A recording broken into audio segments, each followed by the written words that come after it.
Hello friends, എല്ലാവർക്കും നമസ്കാരം. അപ്പോൾ PSCയുടെ ജൂനിയർ സിസ്റ്റം ഓഫീസർ എക്സാമിൻ്റെ നോട്ടിഫിക്കേഷൻ വന്നിട്ടുണ്ട്. Category number 690/2022.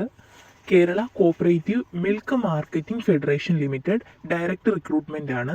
ഇതിൻ്റെ സാലറി റേഞ്ച് വരുന്നത് 36,460 രൂപ മുതൽ 73,475 രൂപ വരെയാണ്. അതുപോലെ തന്നെ എക്സാം ഡേറ്റ്, പരീക്ഷാ തീയതി ജനുവരി 31, 2025 ജനുവരി 31 അതുപോലെ തന്നെ ഹോൾ ടിക്കറ്റ് ജനുവരി 17 മുതൽ ലഭ്യമാണ്. Hall ticket. അടുത്തത് നമുക്ക് എല്ലാവർക്കും അറിയാവുന്നതുപോലെ എക്സാമിന്റെ സമയം 1 മണിക്കൂറും 30 മിനിറ്റ്. അടുത്തത് നമ്പർ ഓഫ് കാൻഡിഡേറ്റ്സ്. എക്സാം എഴുതുന്ന സ്റ്റുഡൻസിന്റെ എണ്ണം 16,101 ആൾക്കാരാണ് ഈ എക്സാം എഴുതുന്നത്. എനിക്ക് തോന്നുന്നു ഒരു വേക്കൻസി എന്തോ ഉള്ളൂ. വേക്കൻസി ഇനിയും കൂടാൻ ചാൻസ് ഉണ്ട്.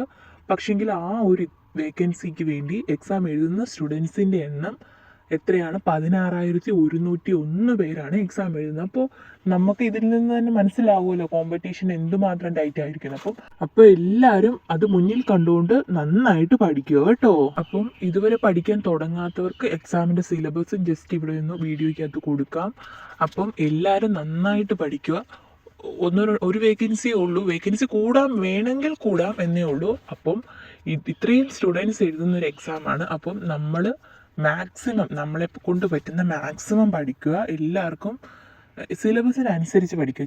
വെറുതെ അവിടുന്ന് ഇവിടുന്ന് ഒക്കെ കാണുന്ന കുറച്ച് ടോപ്പിക്സ് പഠിക്കാതെ സിലബസ് ഡൗൺലോഡ് ചെയ്ത് വെച്ചിട്ട് സിലബസിൽ ഓരോ ടോപ്പിക്കിനനുസരിച്ച് നമ്മൾ പഠിക്കുന്നത് നല്ലതായിരിക്കും. അതുപോലെ തന്നെ പ്രീവിയസ് ഇയർ ക്വസ്റ്റ്യൻസ് ഉണ്ടെങ്കിൽ അതും ജസ്റ്റ് ഒന്ന് റിവൈസ് ചെയ്യുക.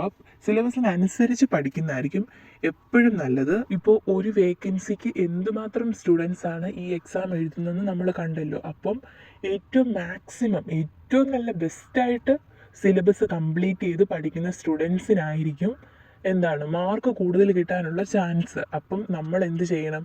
ഇത് നമുക്ക് കിട്ടുന്ന ഒരു ഓപ്പർച്യൂണിറ്റി ആണല്ലോ. അപ്പം നമ്മുടെ മാക്സിമം നമ്മൾ പഠിക്കണം. ഇനിയും ഇതേ പോസ്റ്റിനൊരു എക്സാം എപ്പോഴാണ് വരുന്നതെന്നൊന്നും നമുക്കറിയാൻ പറ്റില്ല. സോ ഇപ്പോൾ ഈ കിട്ടിയ അവസരത്തിൽ നമ്മൾ മാക്സിമം നമ്മുടെ ബെസ്റ്റ് കൊടുത്ത് തന്നെ പഠിക്കുക. പ്രീവിയസ് ഇയർ ക്വസ്റ്റ്യൻസ് ഒക്കെ റിവൈസ് ചെയ്യുക. ഇനിയും വലിയ സമയമൊന്നുമില്ല അല്ലേ? കുറച്ച് സമയങ്ങൾ കൂടിയുള്ളൂ. കൂടി വന്നാൽ 1.5 മാസം എന്തോ ഉള്ളൂ. ഇനിയുള്ള സമയം എങ്കിലും ഇതുവരെ പഠിച്ചു തുടങ്ങാത്തവരൊക്കെ ഉണ്ടെങ്കിൽ ജസ്റ്റ് പെട്ടെന്ന് സിലബസിനനുസരിച്ച് പഠിച്ചു തുടങ്ങുക. എല്ലാവർക്കും ഓൾ ദി ബെസ്റ്റ്. എല്ലാവരും നന്നായിട്ട് എക്സാം എഴുതുക. സിലബസ് നമ്മൾ ഈ വീഡിയോ ഫുള്ള് കൊടുത്തിട്ടുണ്ട്. സിലബസ് റെഫർ ചെയ്തുകൊണ്ട് തന്നെ പഠിക്കുക കേട്ടോ.